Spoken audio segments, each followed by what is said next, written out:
So guys, कुछ सालों पहले मैं ऐसे ही सोचता था कि अपनी जो सिंगल सिलेंडर बाइक है उसका अगर मैं एग्जॉस्ट चेंज करता हूँ तो मेरे बाइक का आवाज़ कुछ इस प्रकार आएगा।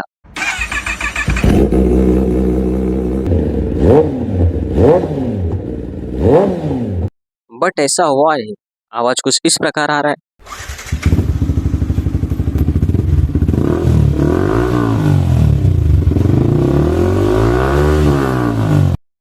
सो इसके पीछे रीज़न क्या हो सकता है?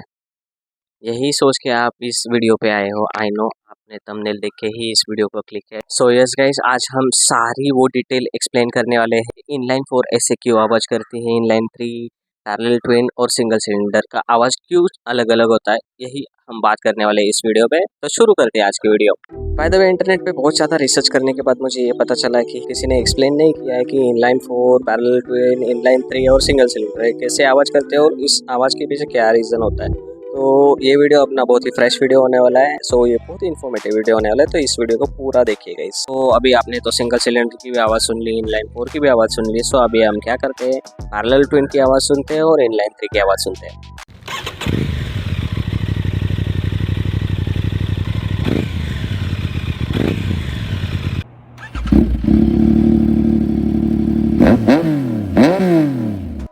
सो इन सारों बाइकों में से कौन सा बाइक का आवाज़ आपको सबसे ज़्यादा अच्छा लगा? मुझे तो भाई MT-09 का आवाज़ सबसे ज़्यादा अच्छा लगा। एंड मेरी अगर पर्सनल फेवरेट साउंडिंग बाइक अगर बात करोगे तो मुझे डेटोना 675 का आवाज़ बहुत ही अच्छा लगता है। उसका भी आवाज़ इस वीडियो में डाल देता हूँ।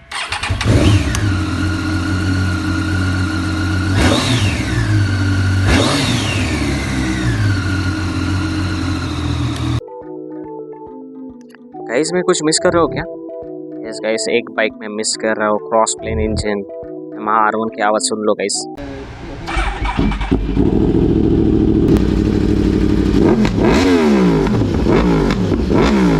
ओके, सो क्रॉस प्लेन की भी आवाज़ सुन ली है अभी आपने। सो अभी हम सुनेंगे V4 की आवाज़।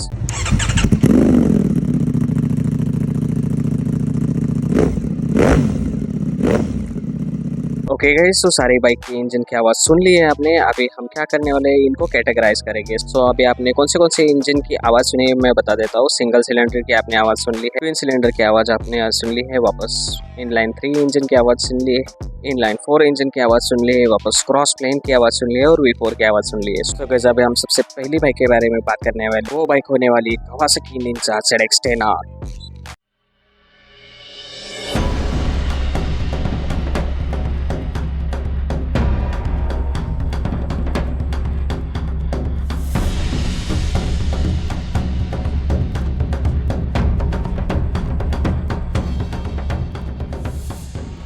सो इस वीडियो में मोस्ट ऑफली जो अपने इधर फेमस बाइक है ना, उनके बारे में बात करने वाला हूँ। जैसे कि ZX-10R जो है वो इंडिया में बहुत ही ज़्यादा फेमस है। हर एक बंदे को इस बाइक के बारे में ज़रूर से पता होता है। सो अभी बात कर लेते हैं, ये बाइक इतनी अच्छी स्क्रीम कैसे कर लेती है। तो सबसे पहला जो पॉइंट है ना गाइस, जो इस बाइक को इतनी अच्छी और इतनी लाउड बाइक बनाता है वो है इसका इंजन। तो इसमें हमें इनलाइन 4 इंजन मिलता है जो कि प्रोड्यूस करता है ऑलमोस्ट 200+ bhp की पावर। एंड ये जो बाइक है वो बहुत ही हाई रेविंग बाइक है गाइस। ये ऑलमोस्ट 16,000 RPM तक रेव करती है। मतलब इसका जो इंजन इन्होंने डिज़ाइन किया है वो हाई रेव करने के लिए डिज़ाइन किया है। अभी आपके मन में एक डाउट भी आया होगा, इनलाइन 4 तो हमें कार में भी दिखाई देते हैं, पर कार का इंजन इतना हाई रेविंग क्यों नहीं होता है? सो देखिएगा, इस कार जो होती है वो रेगुलर यूज़ करने के लिए बनाई गई होती है। एंड जो अपने स्पोर्ट्स बाइक होते हैं वो रेसिंग के लिए बनाए गए होते हैं। सो इसलिए उनकी जो RPM होता है, जो फायरिंग रेशो होता है वो अलग होता है। कार का अलग होता है और बाइक का अलग होता है। सो अभी हम बात करते हैं ZX-10R के फायरिंग ऑर्डर की। सो ZX-10R का जो फायरिंग ऑर्डर है ना 1 2 4 3 है गाइस। ये जो मैं बता रहा हूँ ना 1 2 4 3, ये एक्चुअली सिलेंडर के हिसाब से बाइक स्टार्ट होती है। जैसे ही हम बाइक स्टार्ट करते हैं ना, सो पहला वाला सिलेंडर इग्नाइट होता है, देन सेकंड वाला सिलेंडर इग्नाइट होता है, देन फोर्थ सिलेंडर इग्नाइट होता है, देन थर्ड वाला सिलेंडर इग्नाइट होता है लास्ट में। जैसे सारे सिलेंडर को कांस्टेंट स्पीड मिलती है ना, तो उसके बाद एक स्वीट सी साउंड आती है जिसे कहते हैं इनलाइन 4 सिलेंडर की साउंड।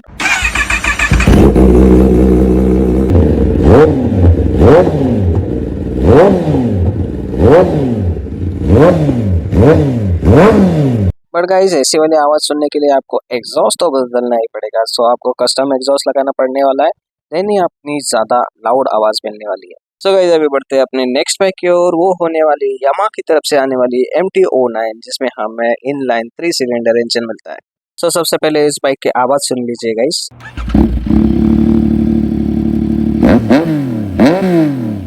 सो चलिए बात करते हैं इस बाइक के फायरिंग ऑर्डर की। तो इस बाइक का जो फायरिंग ऑर्डर है ना वो 1 2 3 होने वाला है, इसीलिए इस बाइक का जो आवाज़ है वो इतना प्यारा आता है। अगर इसमें आप एससी प्रोजेक्ट या फिर एक्रोपोविच लगा दोगे ना तो बहुत ही सही आवाज़ आता है। एक फ्लाई बाय का आवाज़ जरूर से डाल दूंगा इस वीडियो में।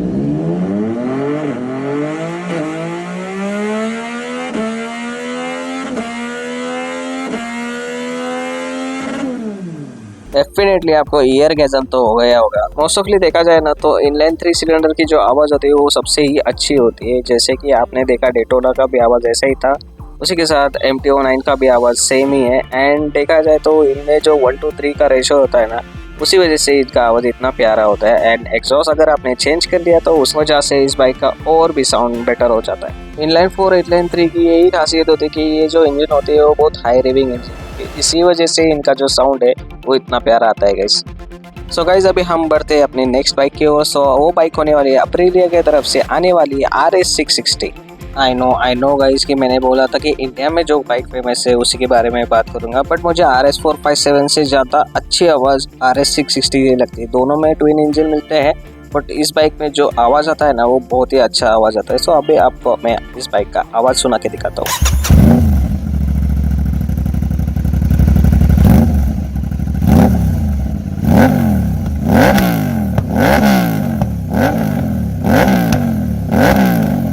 आवाज़ से तो आपको पता चल ही गया होगा कि मैंने RS457 क्यों नहीं इंक्लूड की इस वीडियो में।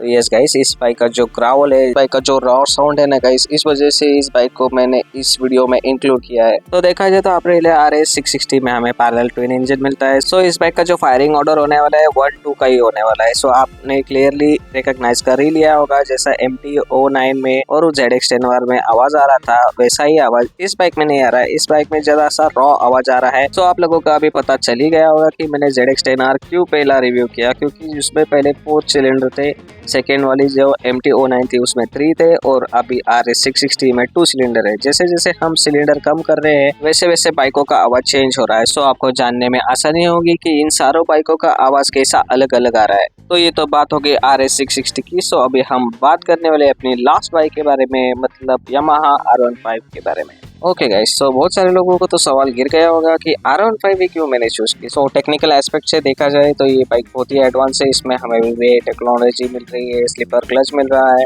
और उसके साथ तो अभी इस नई बाइक में हमें क्विक शिफ्टर भी मिल रहा है। तो ये 150cc का बहुत ही एडवांस बाइक है, इसलिए इस बाइक को मैंने इस वीडियो में इंक्लूड किया है। सो आते हैं हम इस बाइक के मेन पॉइंट के ऊपर, मतलब इस बाइक के एग्जॉस्ट नोट के ऊपर। सो अभी इस बाइक का एग्जॉस्ट नोट सुन लेते हैं गाइस।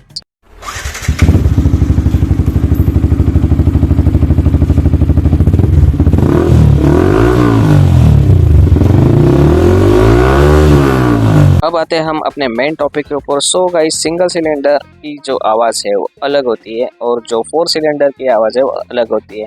सो आपको इस वीडियो से क्लियरली पता चल गया होगा, जैसे जैसे सिलेंडर्स कम होते जाते हैं वैसे वैसे बाइकों का आवाज़ कम होते जाता है। हालांकि देखा जाए तो R15 में भी अगर आप अच्छा सा एग्जॉस्ट डालोगे तो वो भी अच्छा आवाज़ दे देगा, बट इनलाइन 4 के जैसा आवाज़ आपको नहीं मिलने वाला है। सो मैं आपको प्रेफर करूँगा, अगर आपके पास सिंगल सिलेंडर बाइक है तो आप उसका एग्जॉस्ट चेंज ना करें, जैसा है वैसा ही रहने दें। स्टॉक में बहुत ही अच्छा आवाज़ आता है गाड़ी का।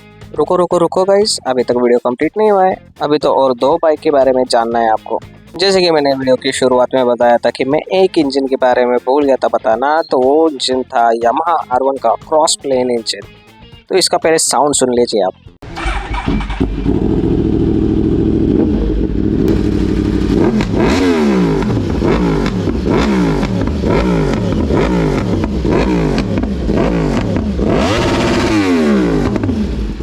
ओके, सो बिग क्वेश्चन, ये बाइक भी 1000cc की है, कावासाकी निंजा भी 1000cc की है, पर ये दोनों बाइकों का आवाज़ क्यों ऐसा है?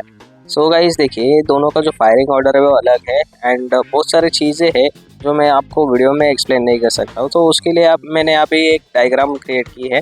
सो वो डायग्राम अभी मैं आपको दिखाता हूँ। ओके गाइस, सो यहाँ पर आप डायग्राम देख पा रहे होंगे, 2 डायग्राम बनाए, एक फ्लैट प्लेन इंजन के और एक क्रॉस प्लेन इंजन के। सो देखिए, ये जो फ्लैट प्लेन इंजन है ना गाइस, वो हमें कवासाकी निंजा ZX10R में मिलता है और ये जो क्रॉस प्लेन इंजन है वो हमें यामाहा की R1 में मिलता है। सो ये फ्लैट प्लेन और क्रॉस प्लेन ये क्या है वो अभी हम जान लेते हैं। सो फ्लैट प्लेन इंजन जो होता है उसमें जो आपको फायरिंग ऑर्डर मिलता है 1 2 4 3, मतलब 1 2 4 3 कैसा होगा।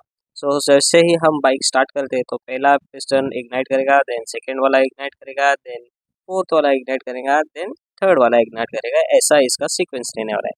वही अगर क्रॉस प्लेन में हम देखेंगे तो इसका जो फायरिंग ऑर्डर है 1 3 2 4 है गाइस। मतलब पहला वाला जो सिलेंडर है वो पहला इग्नाइट होगा, देन 3 वाला है वो इग्नाइट होने वाला है, देन सेकेंड वाला सिलेंडर है वो इग्नाइट होने वाला है, एंड फोर्थ वाला सिलेंडर है वो इग्नाइट होने वाला है। मतलब कॉम्प्लेक्स है थोड़ा सा।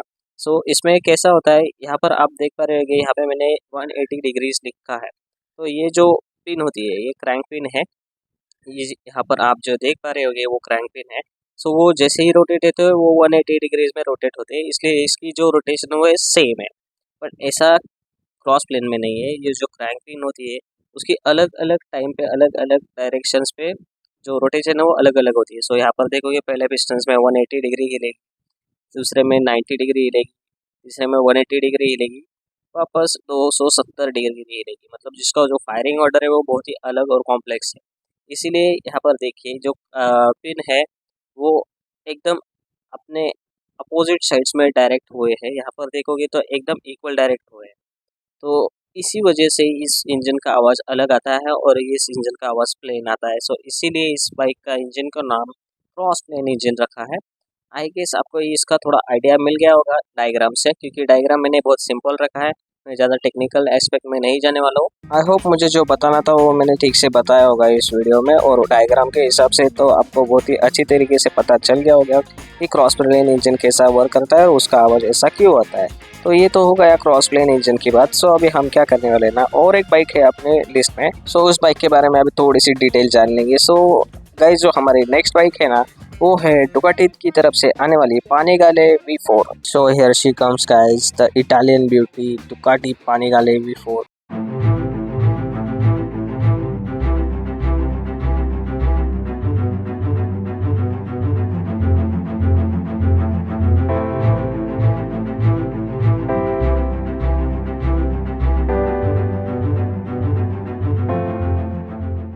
सो गाइस इस बाइक का पहले एग्जॉस्ट नोट सुन लेते।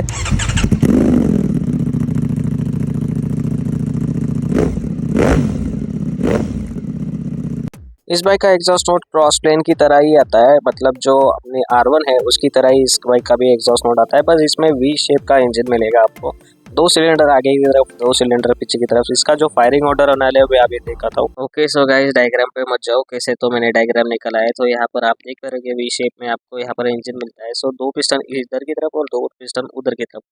सो यहाँ पर आप देख पा रहे होगे तो मैंने टॉप व्यू निकाला है। सो टॉप व्यू में आप क्लियरली देख पा रहे होगे मैंने 4 पिस्टल्स बनाए हैं और उसका फायरिंग ऑर्डर लिखा है। तो मैं फायरिंग ऑर्डर आपको एक्सप्लेन करता हूँ।